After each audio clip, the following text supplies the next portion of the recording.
The United States embargo against Cuba is a commercial, economic, and financial embargo imposed by the United States. An embargo was first imposed partly by the United States on Cuba on October 17, 1760, because Cuba nationalized American-owned Cuban oil refineries without compensation. On February 7, 1962, the embargo was extended to include almost all imports. But the United States did not block Cuba's trade with third parties.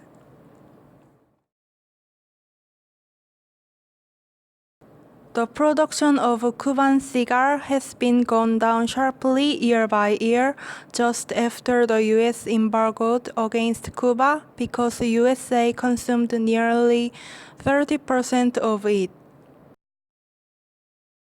As you can see in this graph, cigar consumption in USA decreased after embargo. After America imposed embargo on Cuba, some cigar producers ran away from Cuba and settled down near countries like Nicaragua, Honduras.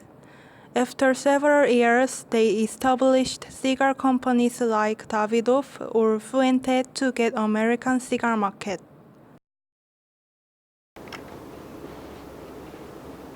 Hey, do you have any Cuban stuff? Yes, Oh, where did you get it? Canada. I got this through Canada. Oh, thank you.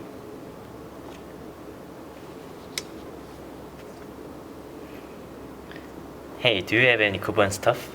Yes, Oh, where did you get it? from Canada. I got this through Canada. Oh, thank you.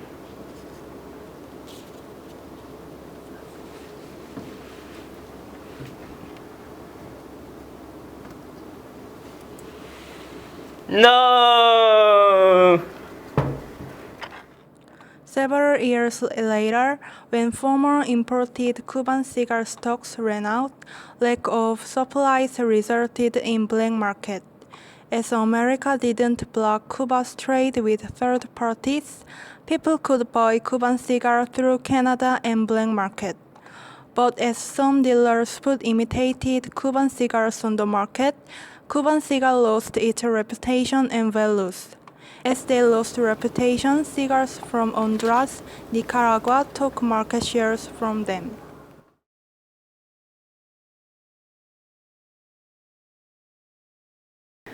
We are never going to give up on quality. We expect to immediately gain 25 to 30% of the US premium cigar market. It estimated at 70 to 90 million units per year if the United States lifts its trade embargo, and within 5 to 15 years, we expect to capture 70% of the US market, similar to the market share it has elsewhere in the world. They aren't as good as you think they are. We are looking forward to the day Cuban cigars will be sold openly in the United States because the quality of their product is a little bit poor. However, are those expectations realistic? And how can we check that? Considering some of previous examples that have similar histories, we can figure it out approximately. We prepared similar example, Russian vodka. Vodka and cigar have some similar situations. Both are luxury goods that people enjoy and imposed embargo by US government and lifted later. Also, US consume it very much. In 1948, the United States began a campaign of economic sanctions against the Soviet Union that would last more than 50 years. In March of that year, the Department of Commerce announced restrictions on exports to the Soviet Union and its European allies. Vodka has a long tradition in the United States, but until after Prohibition, it wasn't more than an exotic drink that Polish and Russian immigrants drank during their celebrations. At the end of the 40s, and thanks to embargo and Smirnoff marketing campaign, the Moscow Mule, a cocktail mixing its liqueur with lime juice and ginger beer in an attractive copper cup, became very popular. Its success reached such proportions that the Bartender Syndicate in New York, influenced by the time's McCarthyism, defended a radical boycott of the cocktail. After boycott, vodka and cocktail, bourbon, and other whiskeys took their market shares. When Boris Yeltsin came to power and the wall was torn down, there's no need to say much more. From the beginning of the 90s, vodka's sales clearly exceed bourbons in the United States. As a result, we can conclude that Cuban economy opening will help their life improvement. But how much? We can figure it out approximately by using numbers that we saw before.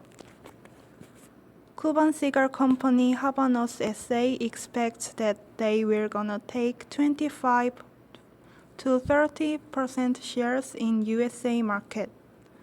According to Fox News, US consume nearly 40% of cigars in year. It means Cuba can get 10% point profit, and consider the Habanos earned $439 million in 2040 without direct access to the US market, and they occupy the 70% of cigar market except US. They can earn $104.5 million more just after opening. $104 million doesn't look big, but considering the agriculture in Cuba contributes less than 10% to the gross domestic product, we can conclude that Cuban opening will change Cubans' life more better.